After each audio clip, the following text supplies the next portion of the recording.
Welcome to the Duff Kid Show. Let's go. Hey! All right. Welcome to the GK Show. Fun music at the beginning. Yeah!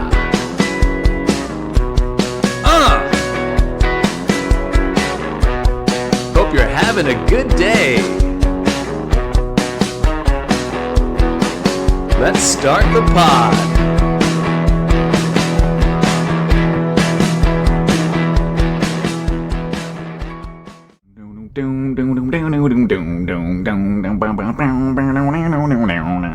Here I go. It's another I just had some coffee pod. All right.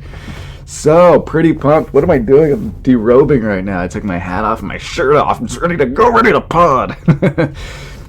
Pretty excited that I'm able to get pods out while I'm on these ships now. I was in Cozumel yesterday, and man, I'm pretty bummed. I had this go-to spot in Cozumel, where, you know, all these ports, there's like tourist restaurants and stuff, everything's expensive and overpriced, but you walk past all that, you get to the main street. I'd go left for about, I don't think it's a mile, probably less than a mile, and then I would just then I would find this place that was good fish tacos, really good fish tacos. You get like 4 fish tacos for like $10, and they're big, and then they had really good Wi-Fi there, so I'd always use the Wi-Fi there. And now I go to that place, and what happens? The Wi-Fi all of a sudden stinks. Like, I can't download podcasts. I can't, and that's my go-to place, right? I don't want to say the name of it because I don't want to shit on this business. But all of a sudden I noticed it's not busy. There's not really people there. They're getting weird when I'm trying to pay with a credit card, which was always fine before. They're like, "Do you have cash?" And I'm just like, "What happened to credit card?" And I'm like, "Oh, we got to go across the street to use your credit card." So anyways, I go there because it's my go-to spot. And I was like, I'm just going to upload these pods, get some fish tacos. It'll be good. You know what I mean? Not going to drink. Usually when I go to Cozumel, I end up drinking too much just because I'm there all day and I have the day off and whatever. So it's a real trap, you know? But I'm like, I'm not going to drink. So I got myself a Coca-Cola Light and some fish tacos. Internet is just not working, guys. Like, it's not working. I can't do it on my computer, but I already ordered the stuff. So I'm like, all right, whatever. Eat it. And then I'm trying to find a place that has Wi-Fi. And the only place that had Wi-Fi was this tequila bar. But now I end up drinking, you know what I mean? I get myself a margarita, I get myself a cerveza, you know what I mean? Now I'm drinking, bro, you know what I mean? Now I'm drinking. But I had really good internet there, so I uploaded the podcast, and I'm recording this on, what is today, Sunday? Today's Sunday, so tonight, one of the ones I recorded will drop, and then tomorrow night, 2 of the ones I recorded will drop. And so I'm trying to record this one, and then maybe another, because tomorrow I'll be in New Orleans, and I'm going to go to Bourbon Street or something, find a place with Wi-Fi, and I'm going to upload some more. So, any hooser. And then what? Then I think I'll be in Cozumel again in a couple days after that, so I'll have some more to upload. Anyways, I'm trying to get some content out. So, I'm pretty annoyed that place, Paprika's, there I go, I said the name. I can't go there anymore. By the way, their fish tacos are like way smaller. It used to be 4 fish tacos, and I'm like, man, this is pretty filling. I don't know if I could finish all these fish tacos. And now they're just tiny. So the fish tacos are tiny. The Wi-Fi sucks. They're weird about the credit card. It's not what it used to be. You know what I mean? It's gone downhill. This is something else I want to talk about. I just right before this pod, obviously, I told you guys I had my coffee, right? So I had my coffee, and I am staying on deck 2 right now. Usually I'm on deck, well, actually I don't know if I should say usually. A lot of times I'm on deck 0. That's where like the crew, you know, like they have like the crew dining and all that stuff. So that's where I get my coffee. That's my point, right? But I'm on deck 2. Sometimes I'm on deck 2. Sometimes I'm on deck 6. I'm all over the place, right? Sometimes at deck 0. So I go down, make myself a little double cappuccino, right? And I drink it, and all I have to do is leave, put my cup in the dishwasher thing, and walk up 2 flights of stairs. What is it with that immediate shit that you have to take some time with coffee? I drink my coffee. I'm just like very close to my room, and I'm walking. I got that like you just feel like something's about to explode out of your ass. I've got like an old NFL, like a old Hall of Famer walk going, where I'm like walking, like my back's all fucked up, and I'm like walking past passengers on my way to my room, just hoping they're not going to be like, "Hey man, we were at your show," and I'm just like, "Cool," and then I'm just like walking all weird, and I'm just shitting my pants, or like you let loose a fart or something right when you turn a corner, and then there's a bunch of people there. What is that? Is there a name for that? There should be a slang term for that immediate coffee poop. It's so intense, and it's so fast too. You just get, not to get all weird, but you go in the bathroom, it's like boom, you're done in what, 4 or 5 seconds? So anyways, I had to deal with that on the way up here. Okay, so here, a couple things to talk about. I watched a show on Netflix called Basketball or Nothing, all right? Kind of just breeze through it. There's a bunch of like half-hour episodes, and it's about this basketball team, this high school basketball team in Chinle, Arizona. Chinle, Chinle, Arizona. It's a bunch of, they're on a reservation. They're Native Americans. They're Navajo, right? Pretty good little documentary. I got to be honest. I kind of got it. You know, it's real sad. It's poor. These kids have like a tough life and everything. But I just really was interested in the basketball stuff. So I did breeze through some of it because I want to see the games. I wanted to see if their whole goal, it's 6 episodes? Was it 6 or 8 episodes? And the whole show is about, you know, they want to win their first state title in Arizona, right? And I'm sitting there watching going, well, they're going to win the state title because this show came out on Netflix. A couple interesting things about it. It's produced by Nota Begay, who is the first and maybe the only not a big golf expert, full Native American ever on the PGA Tour. So him and Ricky Fowler, who's like really high profile golfer, they both like produced it along with some other people. But Ricky Fowler, I didn't know, apparently he's, I don't know, is he Navajo or is he just Native American? He said like his grandma grew up on the reservation. I didn't know any of this stuff. So it was pretty cool, and I'm just rooting for these kids, right? It's always funny when you watch those documentaries about like any sports team where they're following a team. I'm just like, oh man, I hope they win. You know what I mean? They played this white school at one point in the quarterfinals where all the kids are like, not all of them, but a lot of them are just like big white kids. And in my head, I'm like, fuck these white kids, dude. Fuck these white kids. Like, why do you get like whoever you're following? But then it's like, what if the documentary was about that other team, right? Then I'd be like, come on, you got to beat them. You know, like you're rooting for whoever the documentary is about. I always think that's funny. It's like in a movie when you ever see one of those action movies where everybody's dying, like people are just dying left and right, but they're only following obviously the main characters, and all we care about is, oh man, I hope that lady and her fucking family survive. But like meanwhile, what about all those other people that are getting killed? Like they have families, but you know, they're just side characters. Maybe they only had a couple lines, maybe they had no lines. Who cares about them? We're following this family. That's all we care about. It's just kind of a weird thing. So I'm watching this show, and a couple things. Okay, I don't know, this is Arizona. I grew up in California, so I know kind of the divisions in California. You know, Division 1 AA, 2, 3, 4, 5, like the schools tend to get smaller, you know, and everything. When you go down, they were like a Division 3A school, right? And all I'm gonna say is I'm watching this, and once they got into like the regional tournament, well, the regional tournament I guess was all the reservation teams, and because when they won that, it was like, oh, we're the best in the res, so that's cool. But when they get to the state tournament, the teams are playing, I'm like, dude, where are all the black kids? You know what I mean? Like, I played basketball growing up. I'm not saying all the best players are black, but there's a ton of black players on the best teams, and it's like they're in the state tournament, and there's just like one black kid on this team, and I'm just like, who are they playing? You know? And also, I didn't know how tall any of them were. That was like one of the weird things. They would profile like, you know, multiple kids on the team, obviously, and I'm just like, how tall is this guy? You know what I mean? They were talking like, oh, like this guy's really good and blah, blah, and they think, you know, he might get a D1 scholarship. You have to be very good at basketball to get a Division 1 scholarship. Like, you don't only have to be a good shooter and dribbler and all that stuff. You have to be very athletic. Those guys are super, super athletic. I played Division 3 basketball, and I could not bring the ball up the court against a Division 1 point guard. Like, those guys would just stay in front of me. I would not be able to go anywhere. So there's like a huge gap, right?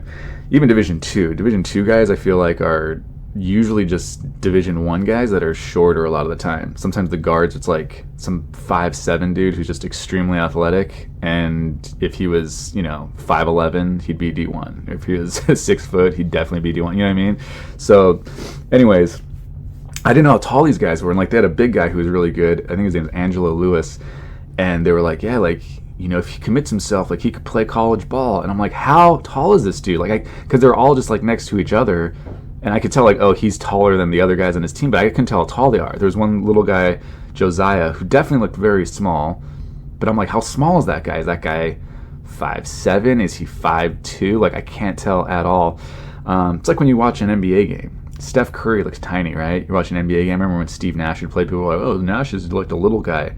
And Steve Nash is huge. Steph Curry is huge. Like, not saying they're big fat guys, obviously, but they're tall. Like, those guys are legit 6'3", like a full 6'3". I was in an elevator with Steve Nash once a long time ago when he was on the Suns, and he's enormous. Like, he plays the same position I played, and he is way bigger than me. You know what I mean? Like, there are guys in high school that play like power forward that are the same size as Steve Nash, and he looks tiny when he's out there with the NBA guys.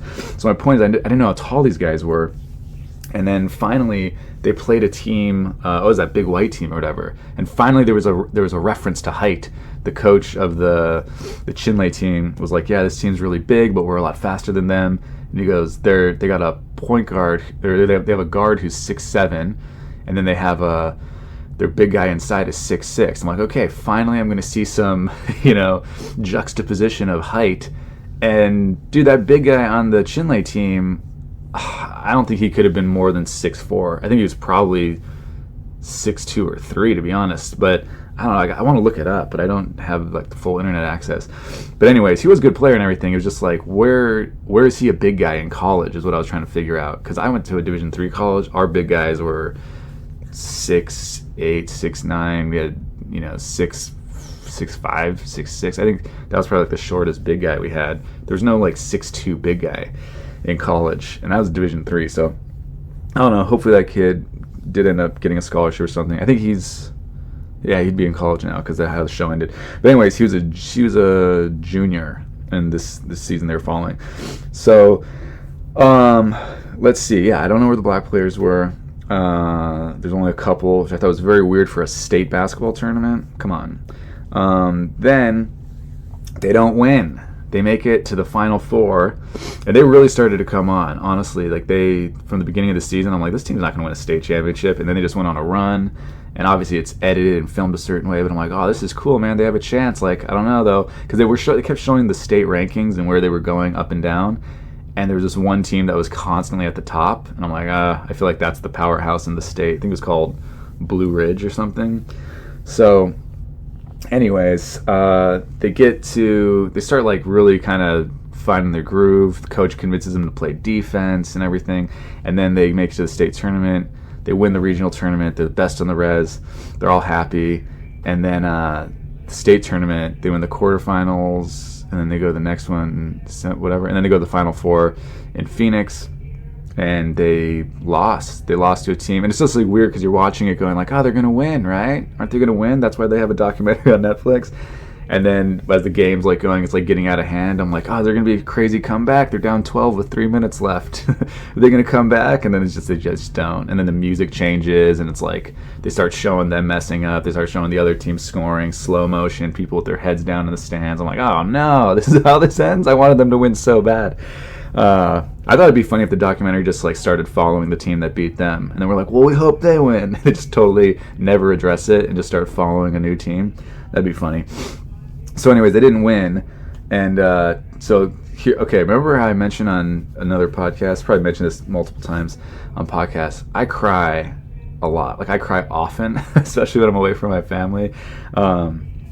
So I cried multiple times in like the last 10 minutes of the last episode because two kids signed. They get to go to a SAGU. I don't know what it stands for. Something American. It's like a American Indian college in Phoenix, and two of the players who are seniors, they signed to play basketball there, and they're gonna get an education there, and they're like, that's a big part of it, you know what I mean? Like, these people getting off the reservation and getting an education because no one else in their family had a chance to yet, and you know, they can come back and take care of their family and all that. And of course, you're totally rooting for them 100%. So this one kid, his name is Chance Harvey.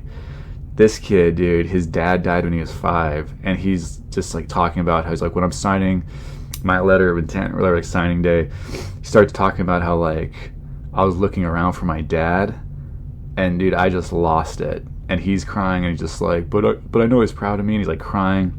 Like, I had to cry about this a couple times before I could even podcast about it, because I don't want to cry on the podcast. Is that sad, dude? Like, that is just so shitty, dude. This poor kid, like, is looking around for his dad, and so I lost it when that happened. And then I finally stopped crying, and I'm like, all right, cool, like, we're moving on. Then they go to the little guy Josiah I talked about. He was a senior, and he's in the office with like the athletic director. I think that's who that guy was, Sean Martin. I think I'm getting these names right. Pretty good, because I didn't write them down. I think I'm getting them right. I could be getting them all wrong. I'm like, hey, this is pretty good. I'm nailing it. I'm just not nailing it. So he's in the office with his mom and his little sister. And this kid doesn't have a dad either. I think his dad, if I remember correctly, I think his dad just left them when he was little. So this guy just wants to, his whole thing, the whole series is like, I just want to get a scholarship to go to college because that's the only way I'll be able to afford it. And he wants an athletic scholarship. And it's kind of like, you can't really tell how good this guy is. He's very small. So I was like, where's this guy going to get a scholarship? He does seem quick and seem like a good player and all that, but I don't know. So maybe there's some smaller school that could get a scholarship. I had no idea. I couldn't tell.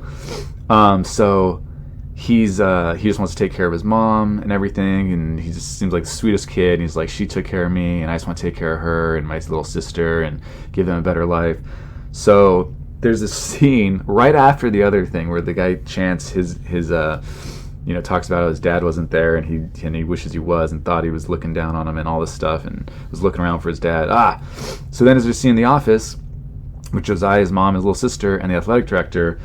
And the athletic director was like, he was like, hey, he goes, so, we talked earlier this year, and like I told you to like write down some schools where you'd want to go, and what your top choice would be, and you said ASU, and then the kid's like, yeah, and he goes, but I the only way I think I could like afford it would be like an athletic scholarship, and I don't see like an athletic scholarship happening at ASU. And in my head I was like, okay, if he thought he was gonna get an athletic scholarship to play basketball at ASU, no way, because that's D1.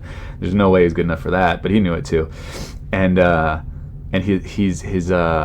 think his major, he's like, yeah, because they have the program that's like best for my major. It's like one of the best in the state, one of the best in the country. I think it was electrical engineering, okay, something like that. And so the athletic director, dude, this guy's got good, like, building drama for TV sense. This guy goes, well, I ran the numbers, and he goes, to go there, it would be $27,500. He goes, a year. He's like, that's for everything. That's for, like, tuition, room, board, like, all that stuff. And by the way, when he said that, I was like, what the fuck, dude? Like, this kid, first off, he's an American Indian, and he's like in-state. Like, that seems like a lot to go to an in-state school. If that's how much in-state, because Arizona State is a state school, it's not a private school. So what? 28 grand basically to go to an in-state school, and he's like Native American. There's no break. So I thought that was really high, but I obviously have no idea. That is insane though, if that's how much college costs now. So he tells him that, and he's like, dude, he goes, that's like a brand new truck every year for 4 or 5 years. And they're just like, dejected. They cut to the mom. She's sitting there like, fucking no way. You know what I mean? Like, how are we going to pay for this? And then he goes, so I guess like all that. And I thought they were going to talk about like, yeah, man, you can get a job on campus, or maybe here's like a grant you can apply for, or something like that. I thought that was what he was going to say, because he was just like really like letting this family feel like they're totally fucked. And then he goes, so I guess like the only thing that's next is this. It's like this dude is like made for TV. This athletic director hands him this manila envelope. The kid opens it, and he's like, read it. I think the guy told him read it out loud, or maybe his mom said read it out loud. And he opens and he starts reading it, and he's like, it's from Arizona State, and they're like, we'd like to inform you that you've been accepted, blah, blah, blah. And I'm like, this better be a scholarship, because if not, like, this is just brutal. He just told this kid, yeah, it's going to be about 120 grand, 150 grand, and you can't afford it, and now you're accepted. What are you going to do? Like, get an on-campus job. I don't know, there's got to be a way to do it, right? So he keeps reading it, and it's like, yeah, you've been accepted, and also, like, he got the Obama Legacy Scholarship or something, and the kid doesn't know what it means. I had a feeling what it meant, but I didn't know exactly what it meant.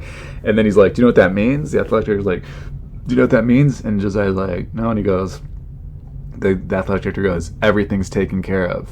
He's like, they're taking care of your tuition, your room, your board, everything, as long as you're there. And dude, I just started, I'm like welling up right now thinking about it. I was so happy for that kid.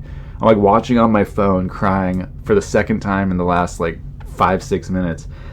And it's just like so awesome, man. So good that that kid got that. So I want to like follow this guy's life now, make sure he gets that degree and takes care of his family and stuff.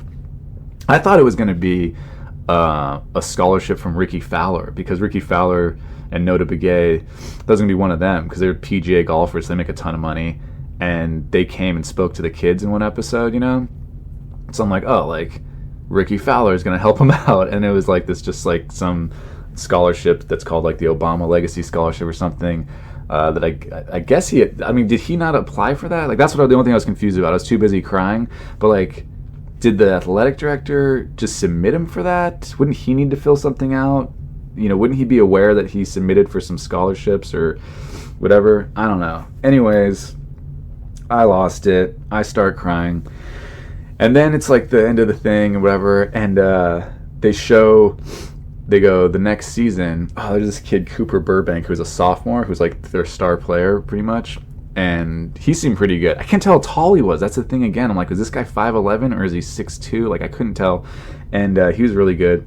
And he was a sophomore. So they, it's the end of the show basically. So they do just the shots of the team, like guys coming out, and it tells you on the screen with words like what happened. And they're like, the next season, Coach Mendoza led them to an undefeated season. And I thought it was going to be like, oh, sweet. And they won the state title because they're undefeated, right? And he goes, and then they got upset in the quarterfinals of the state tournament. I was like, no, dude.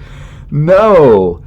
That pisses me off so much. I thought it was going to be like, so they had a much better season, and then they just got upset in the quarterfinals. That stinks. And that Angelo guy was a senior that year, the next year. So I wonder what he's doing.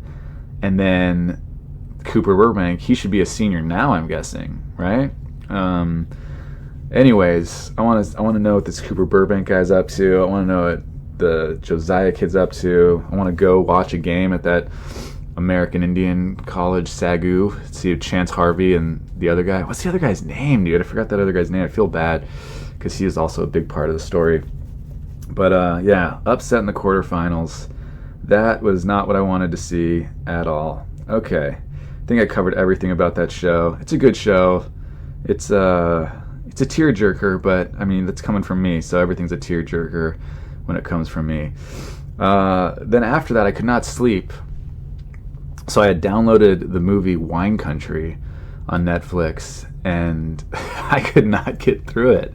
I just could not get through it. Like, all those, it's with like Amy Poehler and Anna Gasteyer and all those SNL, Rachel Dratch, all those SNL ladies, and Tina Fey's in it and stuff. It is just not, like, they're obviously all funny, but I'm just like, what is this? Like, I just couldn't get through it. It was just a bunch of women like being vulgar and getting drunk and saying vulgar things and talking shit. I don't know, like, I don't know where the story went. I didn't know where it was going to go. I'm going to try and get through the rest of it. Just wasn't my cup of tea, Wine Country. It's an acquired taste. But, so there's my BS review of that. Okay, so I go on Twitter this morning, and because that's my way to connect to the outside world when I'm out here. And I see that Google Andrew Yang is trending, right? Now, Andrew Yang, who's running for president on the Democrat side, I saw this guy in an interview a long time ago, and I thought it was very interesting. He seems like a very smart guy. He's obviously a very smart guy, and he seems like a genuine dude. He doesn't seem like a politician, which is nice. But the one thing that I just can't get over is his whole a big part of his platform is UBI, which is Universal Basic Income. He wants to give everybody $1,000 a month just because, right? And he says that's to offset, the automation that's coming and machines taking jobs and stuff. And I get that that's a problem that he's trying to address. The only thing I can't get over is if you give people $1,000 a month, and even when you read on Twitter, people are all they put up these, not memes, but those little charts. I love how stupid we all are that we see any sort of, oh great, now my internet went out again. No, I can't get to it. We see any sort of charts, here's 4 facts and here's 4 facts on the other side. It was all about why the universal basic income is way better than raising the minimum wage to $15 an hour or whatever, right? Okay, so great. Now my thing doesn't work, so I'll just have to talk about it. But basically, here's my thing about it. Wouldn't places, if businesses knew that everybody was getting another $12,000 a year? I have a couple issues with this. First one is if I'm a business and I go, oh, everybody has another $12,000 in their pocket, then I'm just going to raise the price of stuff because I know people have extra money that they didn't have before. Not saying there aren't people who could use it. I'm not trying to be a jerk about it, but just as a business, I'm oh, everybody's got more money, then things go up. You know what I mean? So then it's the value of money, I feel would go down. Again, I'm not an expert economist. This seems like logic to me. You know what I mean? That's why some people think cryptocurrency will take off because they're trying to make it there's only a finite amount. That way it has value. That's why when people say oh, just print more money, it'll take care of it. That's just idiotic because then there's just more money, and so the value of money goes down because it's not as scarce. I don't know. I don't really understand how anyone. I can't understand how he's such a smart guy, but he thinks that would work. And then the other thing too is he wants to make it. There's a couple things. He wants to make it $1,000 a month, right? And when I first heard that, I was like, what if we do that, and then somebody else wants to get elected someday, and they're I'm going to up it to $2,000 a month. And then I listened to him, and I've listened to him in multiple interviews, and I heard somebody ask that question, and I was okay, I want to know what his response is because you got to have a good answer for that. And he was just basically well, yeah, you could just kind of hope that the politicians in the future wouldn't do that. And it's what, dude? Politicians are just people who want to get elected. They're all just people who just want to get elected and stay elected. So why would you not just be hey, everybody, how's that UBI working for you? You know what I mean? People are yeah. It's how about another $1,000 a month? And then people who, there's always going to be, I don't know. I feel like people are just going to be yeah, I'll vote for the guy who's going to do $2,000 a month. And somebody else will go, $2,000? What about $3,000 a month? And it's the value of money just goes to nothing. I haven't looked into this, but if you ever go to other countries, if you're in India, their money's called a rupee, and it's things just cost a ton. You know what I mean? It's they don't cost a ton for us, but I mean in rupees, right? I don't know what the exchange rate is right now, but you'll buy something that's oh, that's 500 rupee. Something that costs us $2 or whatever. I'm not saying those numbers are correct. I'm just saying, isn't that because India's been around for so long, so inflation just keeps going? Maybe I'm wrong with this, but and then it's just all this they didn't start out going, oh yeah, 2,000 rupee buys you a pack of gum, but now it's 2,000 rupee buys you a pack of gum. It's just same with in the United States, things used to be, you'd see all these if you see an old menu from McDonald's, the first McDonald's or whatever, and it's hamburger 5 cents. Cheeseburger 7 cents, or whatever, 10 cents or 15 cents. Milkshake, you want a milkshake? That's a quarter, whatever it is, right? It's not that was equivalent to a quarter today. It's not back in the day when a cheeseburger was 40 cents. That's the same as today, us getting a cheeseburger, us using 40 cents to get a cheeseburger. It's because of inflation. So now a cheeseburger's $6 or whatever. You know what I mean? So I don't understand why just printing a bunch of extra money, or you're giving people a bunch of extra money. I don't understand why one, people, it wouldn't just. I have so many points going through my head. I don't understand what I already said, but I also understand people aren't all smart with money. Like, I know for a fact, if you gave me an extra $1,000 a month, I'd just be like, cool, like, I'm saving that money, whatever. I'm not going to stop working. I wanted to save that money. It's extra money. Maybe I'll put it away for a rainy day. I'll invest that money. I'll do stuff like that, right? But there's a lot of people who, they're like, oh, I got another $1,000 a month. I'm going to go buy $1,000 worth of stuff every month. Like, I'm going to go get a new, I'll wait 2 months and I'll get a big flat screen TV that I don't really need because I already have a TV that works, but now I'll get a dope TV. You know what I mean? Like, I'll get a better one. Or, oh, I'll use this and I'll go buy some new clothes that are like more expensive than the clothes I can afford. Like, people are not, that's the thing I don't understand. Andrew Yang is such a smart guy and he seems like a genuine dude, but it's like, people aren't good with money. Like, a lot of people aren't good with money. And I'm not saying like I'm the best with money, because I'm not. I'm just saying that's something I learned as I got older. So many people have no clue what they're doing with money. Like, I've seen in entertainment where people book something and they get $50,000 and they go buy like a $50,000 car. It's like, guess what? You're back to square one. You know what I mean? Now you have a $50,000 car and you don't know if you're going to book something else. And maybe you will. Maybe you book a bunch of stuff. Maybe you become famous and who cares? It all worked out. But a lot of times people just buy stuff thinking like just because they got a payday, it's never going to stop and it's going to keep happening. I mean, when I was doing a lot of shows at colleges paid really well. And the whole time I was doing it, I was like, this can end like that. And I knew it was going to end like that at some point. And I did it as long as I could. And it was good stage time and it was good life experience. I got to travel the country. I got to meet people from like every state and realize everyone's not a piece of shit the way people on the coast try to make it. Like, everyone's such a dumb idiot in the middle of the country. Not saying I ever thought that, but it was like, anyways, it was a really good experience and all that. And I got to perform for a lot of people. But anyways, I like banked as much money as I could because I'm like, at some point, I'm not going to be booking college anymore. I'm going to get older or something's going to happen. I didn't realize what would happen is I'd still be doing great at the shows, but then it would just colleges become this place where you can't say anything because everybody's offended about every single thing. And if you think that's not a thing, it 100% is.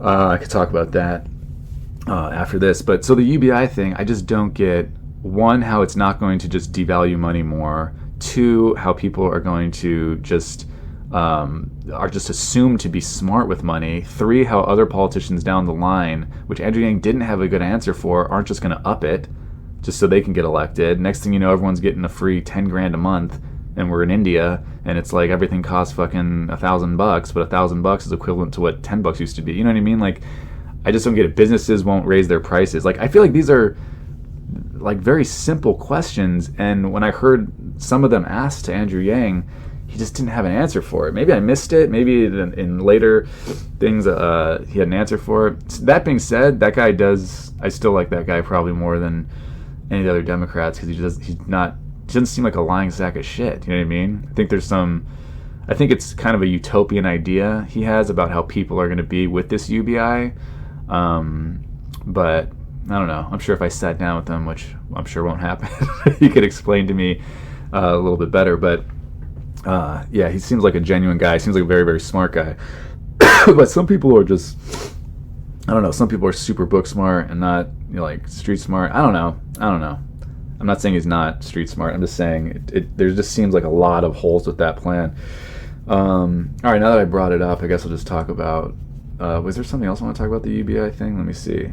Oh yeah, another thing that I think is interesting, kind of made me think of it, has nothing to do with Andrew Yang, but we have a lot of industries now where people are making good money, and they are jobs. These are real jobs, but it's not really creating anything. And the thing I think about, and it's not like benefiting society. You know what I mean? Like, you could be a social media influencer, right? If you get a lot of followers for some reason, you can, and there are all sorts of social media influencers. You know what I mean? It's not just like comedy or something. They're just models. There's fitness influencers, all that stuff. And I mean, fitness influencers, at least they're like, showing you workouts and stuff, and good for them. And so then they're promoting products. They're like, this is a healthy protein shake I use or whatever. But there's a lot of people who are just making money, and a lot of money, because they have so many followers, and advertisers go to them now and say, hey, will you advertise our clothes or our product, our shakes or whatever, our teeth whitening thing or whatever. And I mean, I've seen one of my most envied influencer people. There's like this, I've seen a couple different ones. I don't know how I ended up on their page. This family just travels. They just travel. It's like a husband, wife, I think they have 2 kids. I think they have a boy and a girl. And I'm sure there's something behind it. I'm sure it's not organic. I'm sure it was all like manufactured, and these people are just, I don't know, they were found through like a casting thing or something. But they travel, maybe not though. They travel, and then every picture are just like really nice, professionally done pictures. So I'm guessing they must be traveling with like a photographer. And then you tap on the picture, and it's like the wife, like she's wearing this dress is from this, and her hat is from this, and the husband's shirt is from this, and his pants are this, and his belt is this, and his shoes are this. And it's like, and the resort that they're staying at is, everything is featured, right? And I'm like, whoa, that would be a pretty fun life to just get, and they're all good looking, you know what I mean? That'd be a pretty fun life to just go, travel, see the world, and get paid, and you get to wear like nice clothes and stay at nice places, and you're just paid to promote every single thing that's going on in the picture. But my point is, say you're a social, let's just go with like Instagram, just like these ass models basically, right? These girls that just like post pictures, like real provocative pictures and everything, and they're good looking, and they have millions of followers, hundreds of thousands of followers. A lot of them have millions of followers. They're making money, and I'm not knocking them. I'm not saying like, oh, shame on them, like whatever, you're making a living. But what are they producing? Like, we have to think about that at some point. Like, there's no, some people, you invent the wheel or whatever, and then whatever, I don't know, you invent a car. Now that helps society. People are moving around better. People can transport goods better. You invent computers, and now people can, connect, whatever. You invent the internet. Like, there's like things that like people are making money off of, but they're benefiting society in some way. And I'm just saying, like, there's like a whole industry, a huge industry, and it's growing and growing and growing, of people who are just getting a lot of followers online and then getting paid a lot of money to be like, hey guys, like, I'm really hot, right? I eat RX bars, and it's something, you're like, oh, do you like my outfit? Well, my top is from BB, and these shoes are my new Adidas trainers, and I love them. You can go buy them here. Like that, it's, I don't know, like maybe I'm looking too much into this, but like there's YouTube, there's kids on YouTube who make millions of dollars just doing like toy reviews.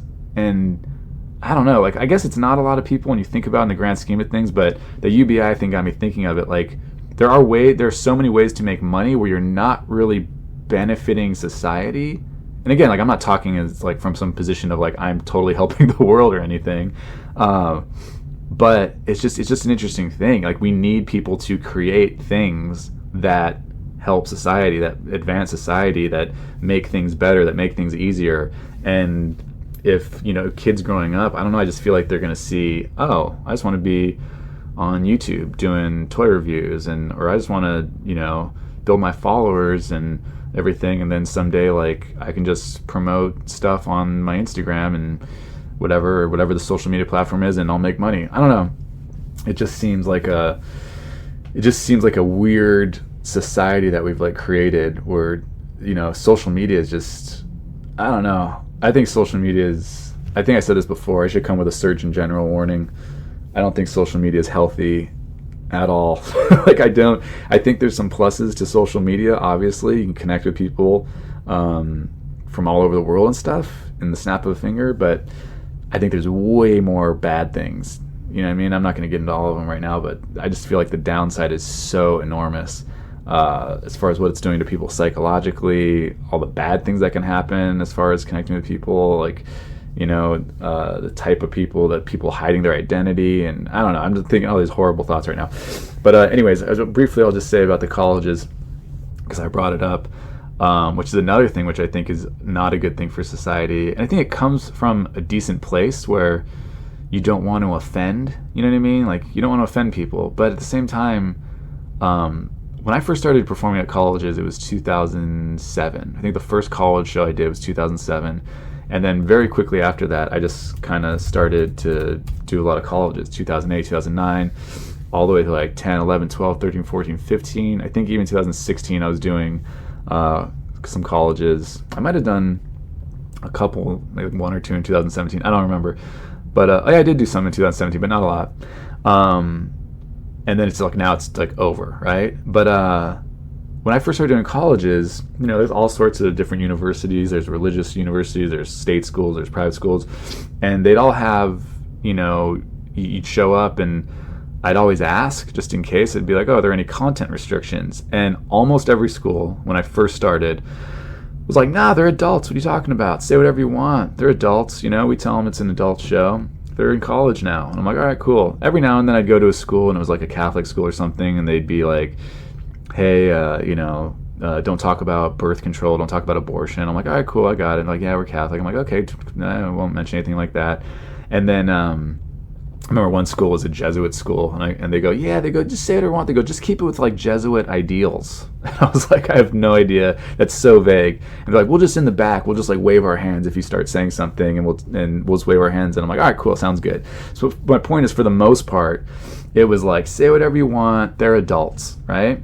So very quickly, over the next, 5-10 years, it became almost every school had content restrictions. These are, nothing changed with, my act did change. I was writing new stuff, but like, it had nothing to do with my act. It's just like the kids were, I guess, so coddled and like complaining about everything. By the time I was done doing colleges, it was extremely rare. There was maybe only like one college I can think of where I said, hey, any content restrictions? And it was like the old days. They were like, oh no, they're adults. Say whatever you want. And I'm like, really? Are you sure? Do you want to keep your job? Because I feel like everybody's scared and running for the hills right now about content. So my point is, one of the last schools I remember doing, the advisor from the school said, I said, hey, are there any I don't even know if I asked her this content. She might have just sent me this whole list of things. And it just was so nonsensical. It was, all this stuff is like, don't reference a race or religion to which you don't belong.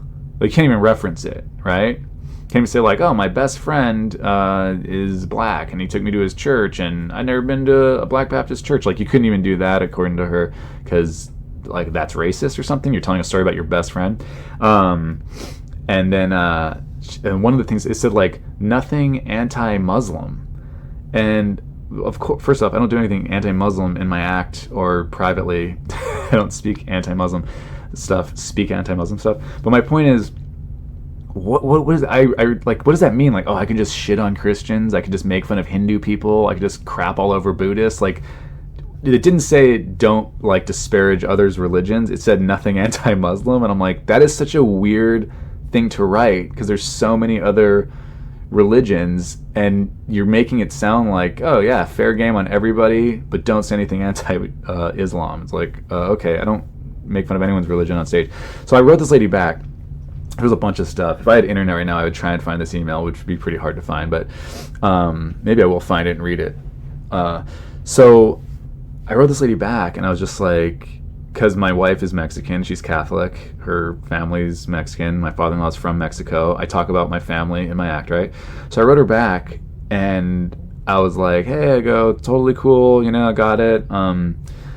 Just wanted to know, like, I'm married, my wife is Mexican, I love my wife, I go, my kids are, I don't know if I didn't have Levi yet, my daughter, I guess, my daughter's half Mexican, I go, my wife's Catholic, like, her family's from Mexico. And I'm like, I talk about my wife and her family in my act, and I go, and I love them. Like, I was writing it kind of as like it was a joke in my head, but to her this was all like very serious. And I go, is it cool if I do my material about my own family? I go, because I love them, and I'm not putting down Mexicans or Catholics or anything. And she writes me back something like, I think when it comes to the Mexicans, you've been accepted into that group, so that should be okay. Like, how stupid does that sound? How about just, like, don't say, like, if you say racist shit, like, we're gonna, like, you'll never be invited back. You know what I mean? Or something like, I don't know. And the fact is like, people can people can take jokes the wrong way or something. I get it. So but they're trying to like make everything so safe. So then it's like these students grow up in a world where everything is like offensive, and they're like looking to be offended, and everybody wants to be a victim. It's like this weird culture. And did you think about it back in the old days? If you were 18, 19, you were already, you know, you were going through some shit since you were like 12, 11, 10. You were working on in the fields, you know, on the farm or whatever. You were doing stuff. You were probably driving a truck like around. I don't know. I'm just saying, like, now it's like you're 18. It's like you're 11 now. It's very strange. And I don't think that's good for society either. People need to have like a thick skin. You know what I mean? And not everything, if somebody mentions a race that they don't belong to, means they're racist. You know, I'm Jewish. Somebody could say something and just reference, you know, Jews or temple or something, and I'm not like, whoa, dude, are you Jewish? You can't say Jewish. If you said Jewish and you're not Jewish, you're clearly a bad person.